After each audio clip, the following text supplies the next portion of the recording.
Now, I am absolutely convinced that the main source of hatred in the world is religion and organized religion. Absolutely convinced of it. And I think it should be religion treated with ridicule and hatred and contempt. And I claim that right. So when I say, as the subtitle of my book, that I think religion poisons everything, I'm not just doing what publishers like and coming up with a provocative subtitle. I mean to say it infects us in our most basic integrity. It says we can't be moral without Big Brother, without a totalitarian permission. It means we can't be good to one another. It means we can't think without this. We must be afraid. We must also be forced to love someone who we fear. The essence of sadomasochism. The essence of abjection. The essence of the master-slave relationship. And that knows that death is coming and can't wait to bring it on. I say this is evil. And though I do some nights stay home, I enjoy more the nights when I go out and fight against this ultimate wickedness and ultimate stupidity. Is it not the case that the spread of Christianity, about which you spoke so warmly and affectingly in your opening remarks, attributing it to the innate truth of the Bible story, was spread by that means, or because the Emperor Constantine decided to make Christianity the official religion of the Roman Empire? Which, in your view, contributed more to the spread of the faith? The Holy Spirit. I rest my case. You give me the awful impression, I hate to have to say it, of someone who hasn't read any of the arguments against your position ever. So what if God actually exists, sir? Would he not have been good to you? No. He wouldn't. Because if that were true, it would mean that I had an eternal supervising parent who would never die and let me get on with my life, never let me grow up, would keep me under surveillance. But you have, sir. And supervision every minute of my life, but you constantly asked me to be thanking and praising him. Yeah, I think it would that be wasn't part of the it would be like scenario. living in North Korea. I think it would be a horrible outcome. Well, not sure that God is Kim Jong-il, but what if what I said is true? Well, ask Kim Jong-il, he has a different opinion. Let's say that the consensus is that our species, we being the higher primates, Homo sapiens, has been on the planet for at least 100,000 years. In order to be a Christian, you have to believe that for 98,000 years, our species suffered and died, most of its children dying in childbirth, most other people having a life expectancy of about 25, dying of their teeth, famine, struggle, bitterness, war, suffering, misery, all of that. For 98,000 years, heaven watches it with complete indifference. And then 2,000 years ago thinks, that's enough of that. It's time to intervene. The best way to do this would be by condemning someone to a human sacrifice somewhere in the less literate parts of the Middle East. Let's appeal to the Chinese, for example, where people can read and study evidence and have a civilization. Let's go to the desert and have another revelation there. This is nonsense. It can't be believed by a thinking person. If it was true, it would have two further implications. It would have to mean that the designer of this plan was unbelievably lazy and inept, or unbelievably callous and cruel and indifferent and capricious. And that is the case with every argument for design and every argument for revelation and intervention that has ever been made. All of this could be part of a plan. There is no way an atheist can prove it's not. But it's some plan, isn't it, with mass destruction, pitiless extermination, annihilation going on all the time, and all of this set in motion on a scale that's absolutely beyond our imagination, in order that the Pope can tell people not to jerk off. In his comment, one of the few he's made, on the institutionalization of rape and torture and maltreatment of children in Catholic institutions, he has said, it's a very severe crisis which involves us, he said, in the following: in the need for applying to these victims the most loving pastoral care. Well, I'm sorry. They've already had that. The rape and torture of children is not something to be relativized. It's not something to be excused as a few bad priests. It's the crime that cries out for punishment. It's the thing that if we were accused of on this side of the House, we would die rather than admit. And if we were guilty of it, would kill ourselves. Your view would be the same as mine, that child sacrifice is reprehensible, would it not? Did Abraham think child sacrifice was an okay idea? He obeyed God and God intervened. The ultimate question is, does God think child sacrifice, since he sent his own son to be the ultimate sacrifice? Well, he appears to be in favor of it. He does appear to be in favor of it, but in context. You and I agreed that we were not. I'm only asking. Not scorning the three delightful children who are everything to me and who are my only chance of even a glimpse of a second life, let alone an immortal one. And I'll tell you something, if I was told to sacrifice them to prove my devotion to God, if I was told to do what all monotheists are told to do, and admire the man who said, yes, I'll gut my kid to show my love of God, I'd say, no, fuck you. What about Fräulein Freisel in Austria, whose father, unwilling to get out of the way, kept her in a dungeon where she didn't see daylight for 24 years, and came down most nights to rape and to sodomize her, often in front of the children who were the victims of the previous attacks and offenses. Imagine how she must have begged him. Imagine how she must have pleaded. Imagine for how long. Imagine how she must have prayed every day, how she must have beseeched heaven. Imagine, for 24 years, and no answer at all. Nothing. Nothing. Now, you say that's all right that she went through that, because she'll get a better deal in another life? I have to ask you, if you can be morally or ethically serious and postulate such a question. No, that had to happen, and heaven did watch it with indifference, because it knows that that score will later on be settled. So it was well worth her going through it. She'll have a better time next time. I don't see how you can look anyone in the face, or live with yourself, and say anything so hideously, wickedly immoral as that, or even imply it. There, that's my answer. Do you believe that God, if he's provided everything for you, has rights on your life? No.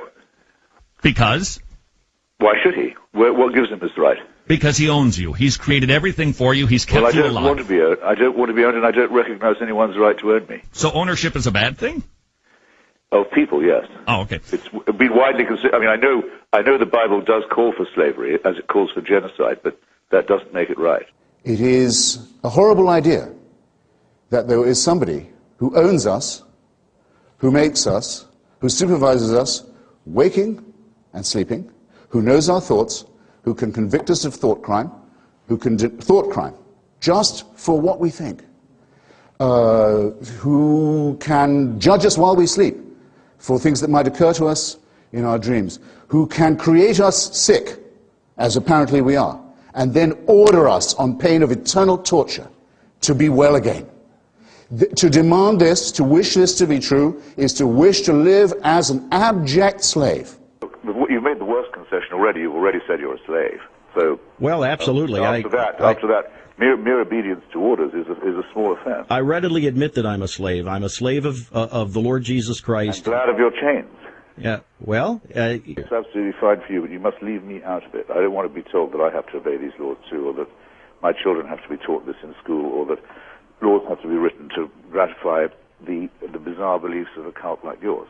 Well, but that's the thing I would need you to understand. You're quite sure. happy to believe this. Why can't you keep it to yourself? Why can't you keep your atheism to yourself? Because the religious won't allow me to. Because every time I open the paper, there's another instance of theocratic encroachment on free society, which I won't put up with which I will not put. Well, so that's clear. What about the most important minority in the history of the world? Those who have never believed in God, those who believe that an ethical life is possible without religion. We have to be insulted and outraged every day by what we see, what we read. By slaughter and murder. Slaughter and murder and barbarism and insult and superstitious nonsense. We do not reply in kind. We don't say, we'll go and kill you if you go on insulting us like this. Do we get no credit for saying this? When has anyone ever said, what's it like to be insulted as someone who thinks that civilization's a real thing? Why is it always interfaith? Why is it always interdenominational? Why can't we say that all of these cults are equal and equivalent glimpses of the untrue? I know what's coming. I know no one beats these odds. And it's a matter of getting used to that and growing up and realizing that you're expelled from your mother's uterus as if shot from a cannon towards a barn door studded with old nail files and rusty hooks. It's a matter of how you use up the intervening time in an intelligent and ironic way, and try not to do everything ghastly to your fellow creatures. I think it will one day be admitted with shame that it might have been in error to say that AIDS is bad as a disease, very bad, but not quite as bad as condoms are bad, or not as immoral in the same way. I say it in the presence of His grace, and I say it to His face. The preachings of His church are responsible for the death and suffering and misery of millions of His brother and sister Africans, and He should apologize for it. He should show some shame. There's another immoral injunction. Go love your own enemies. Don't be loving mine. My enemies are the theocratic fascists. I don't love them. I want to destroy them. For condemning my friend Stephen Fry for his nature, for saying you couldn't be a member of our church. You're born in sin. He's not being condemned for what he does. He's being condemned for what he is. You're a child made in the image of God. Oh, no, you're not. You're a faggot. And you can't join your church and you can't go to heaven. This is disgraceful. It's inhuman. It's obscene. And it comes from a clutch of hysterical, sinister virgins who've already betrayed their charge in the children of their own church. I would posit to you, Christopher, that there is no fundamental difference between what the Israelites did to the Amalekites and their surrounding neighbors or enemies than what the United States did justly in going into Iraq. Whether we did it principally for moral reasons, it certainly had a moral... Can you possibly for 1 second be morally serious as a human being and say that? Well, yes, I can. We fulfill what Iraqis did we exterminate? What Iraqis did we enslave? What Iraqi virgins did we keep for our soldiers, having killed the rest of their families? Well, what are you talking about, sir? But That's what I said. You took up all the time for my answer with your long, rather unlettered question. Oh. If you want to get good people to do wicked things, you need religion. What do I mean by that? I mean to say that who, when they see a newborn baby arriving in their life, if anyone's ever thought, even myself, well, maybe there is something to this. Look at the perfection of this little bundle. But they said, I tell you what, though, before we go any further, we need to get a sharp knife or a stone from somewhere and start hacking away at the genitalia of this little bundle. Because if we don't, we won't be doing God's will. Now, no moral person would do such a thing unless they thought it was divinely warranted. Christopher, I've got to call you down on referring to circumcision as genital mutilation. My son cried more at his first haircut than he did at his bris. And statistically... You weren't doing it right then. Statistically, the only long-term effect that it seems to have on people is it increases their chances of winning a Nobel Prize. I can't find the compulsory mutilation of the genitals of children a subject for humor in that way, or flippancy in that way. What if a Muslim was to say to you just now, my little girl cried more at her first haircut than when I cut off her clitoris? What would you think of me if I was to say such a disgusting thing? That a person as humane as yourself can sit here and think of that as a fit subject for humor shows what I mean. Religion makes morally normal people say and do disgusting and wicked things, and you've just proved my point for me. Well, I want to make it clear in our closing moments here, Christopher. I don't consider you an enemy. I don't consider you... But I'm very sorry to hear that. Well, I know, because you want me to be your enemy. Excuse me, you are my enemy. Well, but you're not my enemy. How you can figure that? No, because I don't feel a need to have to silence Christopher Hitchens. Well, you don't have a chance of doing that. I don't mean that at all, but I mean your preachments are evil and they're a direct threat to the survival of civilization. So if you don't consider me an enemy, you don't know an enemy when you see or hear one. The argument for theism, that not only can we establish this prime mover's existence, but we can show by some form of induction that he intervenes in wars, that he answers prayers, that he cares who we sleep with and in what position, what food we eat and on what days, is a ridiculous proposition. It's a claim to a truth that no primate can claim to make.